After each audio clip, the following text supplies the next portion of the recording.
Louvado seja nosso Senhor Jesus Cristo. Nós vamos fazer a leitura do livro do Apocalipse de São João, Apocalipse capítulo 9, versículo 1 a 12, nosso 26º encontro, a quinta trombeta.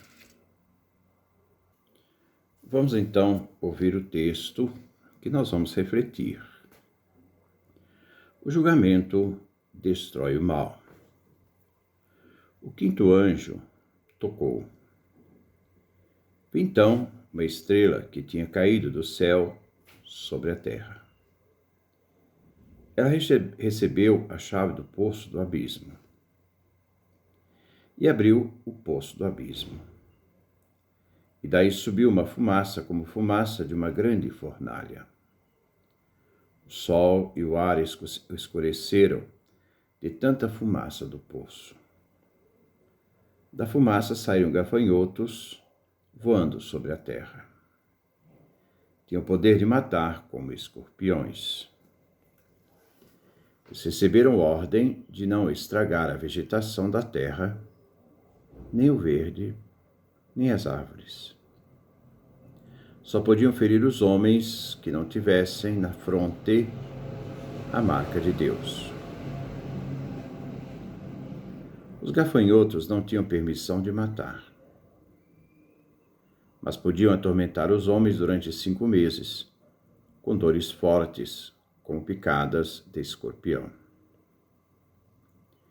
Naqueles dias os homens vão correr em busca da morte, mas não saberão onde ela está. Vão querer a morte, mas a morte fugirá deles. Os gafanhotos pareciam como um bando de cavalos preparados para a guerra. Parecia que tinham na cabeça coroas de ouro, e o rosto deles parecia rosto de gente. Tinham cabelos compridos, como as mulheres, e dentes de leão. Tinham couraças que pareciam de ferro, e o barulho de suas asas parecia o barulho de carros com muitos cavalos, correndo para a batalha. Tinham ferrão na cauda como escorpião, e era na cauda que estava o poder de atormentar os homens durante 5 meses. O rei deles era o anjo do abismo. O nome desse anjo é Abaddon, na língua hebraica, que em grego, Apolion. O primeiro ai passou, mas depois dessas coisas ainda vem outros 2 ais. Então esse é o texto que nós vamos refletir no dia de hoje. Versículo 1.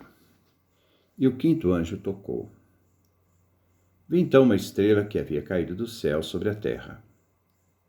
Foi-lhe entregue a chave do poço do abismo. Quando o quinto anjo tocou a trombeta, João viu uma estrela que caiu do céu sobre a terra. Esta é diferente da estrela que nós vimos no Apocalipse capítulo 8, versículo 10, que caiu do céu e contaminou as águas, pois era uma massa incandescente. Esta estrela agora está ligada à quinta trombeta. Representa uma pessoa, pois ela tem uma chave, versículo 1. Esse ser abre o poço, versículo 2. No livro do profeta Isaías, capítulo 14, versículo 12, representa o rei da Babilônia. Como é que você caiu do céu, estrela da manhã, filho da aurora? Como é que você foi jogado por terra, agressor das nações? No primeiro livro de Enoque, capítulo 21, versículo 6, representa os anjos caídos como estrelas do céu, que quebraram os mandamentos do Senhor. Enoque diz: vi algo terrível, vi que não tinha céu acima nem terra, mas era um lugar deserto, informe e terrível. Ali vi as 7 estrelas do céu amarradas, juntas naquele lugar, ardendo em fogo. Então Estas são as estrelas, os anjos, que transgrediram a ordem do Deus Altíssimo e foram amarradas até que se cumpra a eternidade, o número dos dias de sua culpa. No Novo Testamento, Jesus nos fala em Lucas capítulo 10, versículo 18. Eu vi Satanás cair do céu como um relâmpago. Mas devemos considerar aqui que provavelmente que o anjo estrela seja simplesmente um dos agentes de Deus, o emissário, que aparece ao longo do livro, que executa a vontade divina. Talvez podemos dizer que se trata do mesmo anjo do livro do Apocalipse, capítulo 20, versículo 1, que vem do céu com a chave do abismo. Devemos também lembrar que cair do céu representa descer do céu.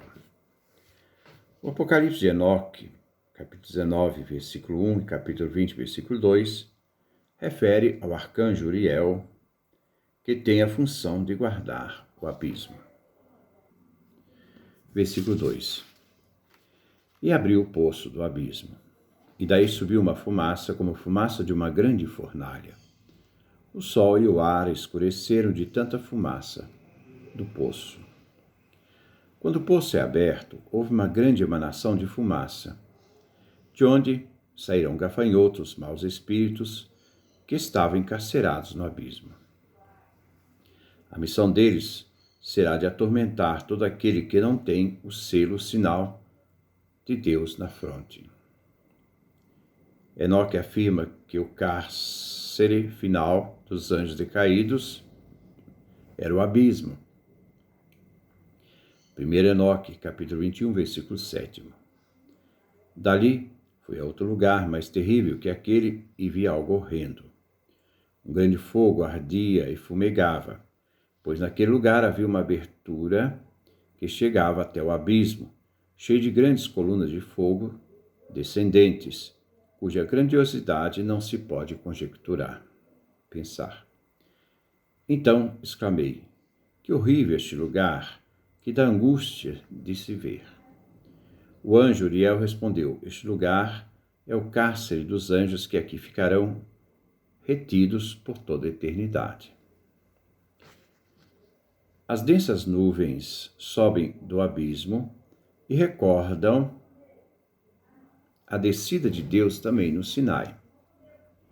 Êxodo capítulo 19, versículo 18, diz, toda a montanha do Sinai fumegava porque Javé tinha descido sobre ela no fogo. A fumaça subia como fumaça de fornalha, e a montanha toda estremecia. À medida que a fumaça subia, o sol ia sendo encoberto, obscurecendo a atmosfera, o ar da terra. O profeta Joel, no capítulo 2, versículo 10, fala de uma praga de gafanhotos que obscureceu o sol e a lua. E diz, diante deles a terra treme e o céu se abala. O sol e a lua se escureceu e as estrelas perdem o brilho. Vemos o livro do Apocalipse usar uma grande quantidade de linguagem metafórica.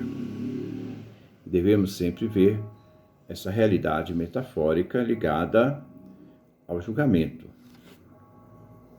Versículo 3. Da fumaça saíam gafanhotos voando sobre a terra. Tinham o poder de matar como escorpiões. Dessa fumaça surge uma grande quantidade de gafanhotos. A descrição desses gafanhotos nós veremos no versículo 7 ao versículo 10. Vemos no Antigo Testamento que os gafanhotos devoravam toda a vegetação da terra do Egito. Livro do Êxodo, capítulo 10, versículo 1 e 20. No livro de Joel, do capítulo 1 ao versículo 2 até o capítulo 2, versículo 11, se interpreta que a devastação do território de Israel foi produzida por uma invasão de gafanhotos, como presságio da destruição que terá lugar no dia do Senhor. Nós vemos lá em Joel, capítulo 1, versículo 15, e Joel, capítulo 2, versículo 1 e versículo 11. Capítulo 2, versículo 1. Toquem a trombeta em Sião, Dê um alarme no meu Monte Santo. Tremam todos os moradores do país, pois o dia de Javé está chegando, já está perto. Versículo 11. Javé faz ouvir a sua voz à frente de seu exército de gafanhotos. São mais valentes os encarregados de executar a ordem de Deus. Grandioso e terrível é o dia de Javé. Quem poderá suportá-lo? Os gafanhotos são símbolos de destruição. Nós vemos lá no livro de Deuteronômio, capítulo 28, versículo 42, e também em 1 Reis, capítulo 8, versículo 37. A nuvem não é o enxame de gafanhotos, pois estes vêm da fumaça. Esses gafanhotos têm um poder semelhante ao escorpião para atormentar os habitantes da terra. Esses gafanhotos possuem o poder dos escorpiões, mas não seus aspectos. Versículo 4. Eles receberam ordem de não estragar a vegetação da terra, nem o verde, nem as árvores. Só podiam ferir os homens que não tivessem na fronte a marca de Deus. A vegetação da terra será poupada, mas não serão poupados aqueles que não possuem na fronte a marca de pertença a Deus. Mas tudo está sob o controle de Deus. Ao longo de todo o livro do Apocalipse, Deus é Senhor Todo-Poderoso. Na praga do Egito, como na profecia de Joel, os campos foram destruídos pelos gafanhotos. Êxodo capítulo 10, versículo 15, Joel capítulo 2, versículo 3. Aqui no Apocalipse, os gafanhotos devem poupar as árvores, o verde, mas não devem poupar as pessoas perversas, que não trazem o selo divino na fronte. Só os cristãos escaparão da agressão, como os filhos de Israel foram protegidos das pragas do Egito.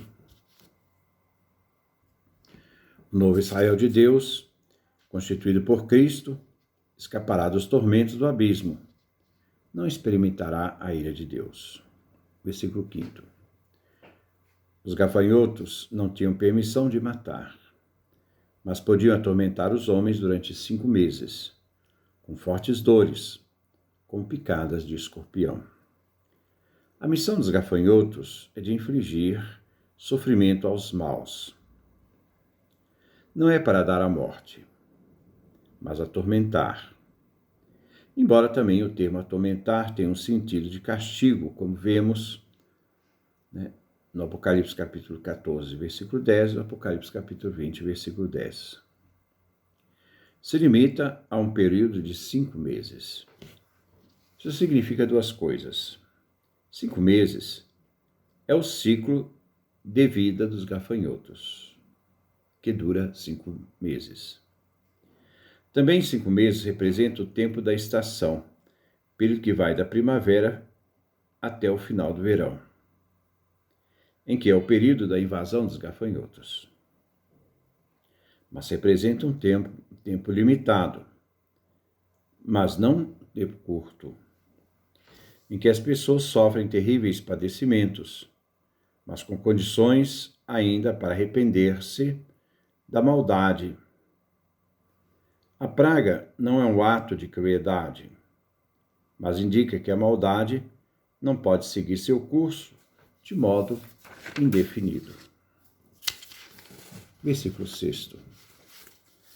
Naqueles dias os homens vão correr em busca da morte, mas não saberão onde ela está. Vão querer a morte, mas a morte fugirá deles.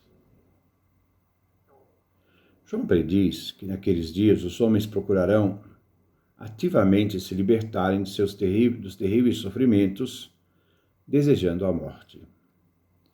E descobrirão que é impossível morrer. A praga escatológica dos fins, a que chegará ao ponto dos homens desejar a morte com tanta intensidade. Isso se tornará uma dor real.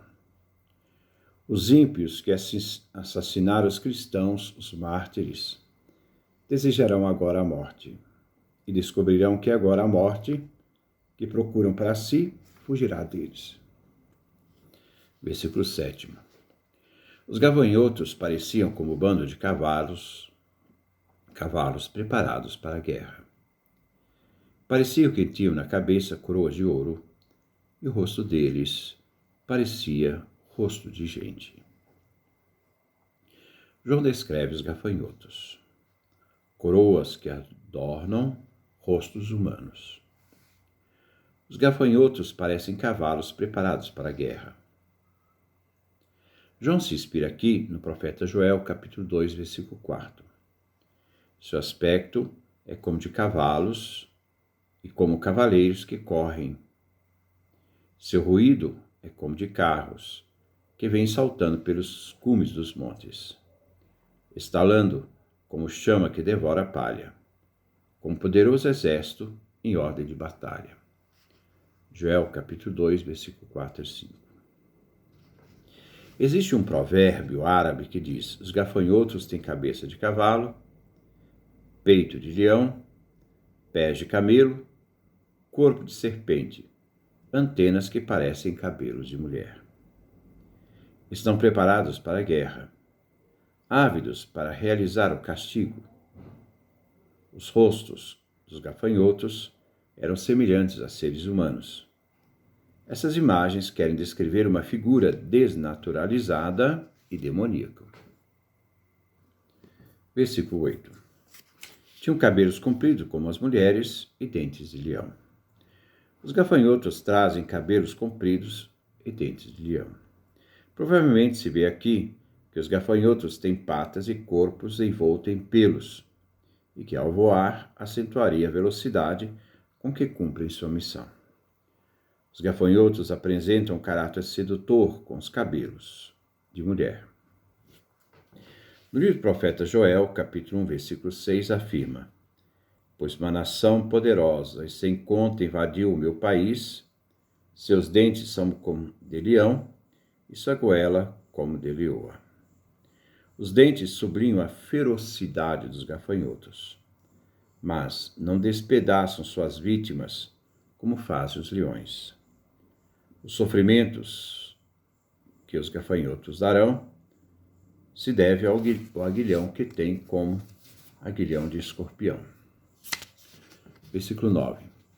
Tinham couraças que pareciam de ferro, e o barulho de suas asas parecia o barulho de carros, com muitos cavalos correndo para a batalha. Os gafanhotos eram protegidos com couraças de ferro. Indica que não havia nenhuma possibilidade de devolver o golpe, tentando atingi-los num ponto fraco, a fim de que se pudesse matá-los. É uma espécie de proteção de malha. Os gafanhotos, quando voam, fazem retumbar como um grande grupo de cavalos que se precipitam junto aos inimigos na guerra. Versículo 10. Tinha um ferrão na cauda como escorpião. E era na cauda que estava o poder de atormentar os homens durante 5 meses. João menciona que o ferrão dos escorpiões, o ferrão que os escorpiões trazem na cauda, João menciona que o ferrão que, no caso, os gafanhotos trazem na cauda, como de escorpiões, a função deles é para infligir dor durante 5 meses. Mas o mais importante na cena dos gafanhotos é que eles vêm para fazer justiça. O ferrão dos gafanhotos exerce a justiça divina, o castigo, mas com a intenção de estimular o arrependimento dos seres humanos, como nós podemos ver depois, mais tarde, no versículo 20 e 21, desse mesmo capítulo. Versículo 11. O rei deles era o anjo do abismo. O nome desse anjo, Abaddon, na língua hebraica, e em grego, Apolion. O exército invasor dos gafanhotos tem como rei o anjo do abismo. Provérbios capítulo 6, versículo 7 diz: os gafanhotos não têm rei. Mas agora João afirma que os gafanhotos do abismo têm um rei. Este rei não é a estrela que caiu do capítulo 9, versículo 1, e que abre o portão do poço do abismo. Mas também não é o arcanjo Uriel, que tem autoridade sobre o Tártaro, como nos fala 1 Enoque, capítulo 20, versículo 2. Em hebraico, o nome do rei do abismo, Abaddon, significa destruição. Na língua grega, este nome vem traduzido por Apolion, o destruidor, e contém uma referência ao deus Apolo. Os imperadores romanos reivindicavam uma especial relação com Apolo. Chamar Apolion, o rei do abismo, era um modo de criticar, afirmando que os imperadores, como Domiciano, que afirmavam ser a encarnação de Apolo, era, no fundo, a manifestação dos poderes do Tártaro, do poço, do Sheol. Versículo 12. O primeiro ai passou, mas depois dessas coisas ainda vem outros 2 ais. O leitor não deve pensar que, ao colocar em liberdade os gafanhotos, as pragas se esgotaram. João anuncia que este é só um primeiro lamento. Não se pode dar nenhuma resposta específica a respeito ao significado exato das pragas dos gafanhotos. Mas vai ser a própria história que vai colocar em relevo, de modo exato, o que tudo isto será levado a término e as implicações que tudo isso terá. Então, nós estamos dentro dessa realidade, dessa visão de João, uma linguagem metafórica, para expressar o justo juízo de Deus. Esses gafanhotos que vêm para atormentar os homens, não vêm para matá-los, atormentá-los, mas sempre deixando ainda um momento para a conversão. Então, nós estamos dentro dessa linguagem do livro do Apocalipse. Nós não devemos levá-la de forma literal, mas ver essa cena a partir de uma realidade de que Deus é agente da história e Ele conduz a justiça através, no caso aqui, desses seres que exercem a justiça de Deus, atormentando aqueles que são maus. Mas sempre na perspectiva ainda aqui de que eles possam se converter. Então, que Deus nos dê a sua graça, a sua bênção, sua face resplandeça sobre nós.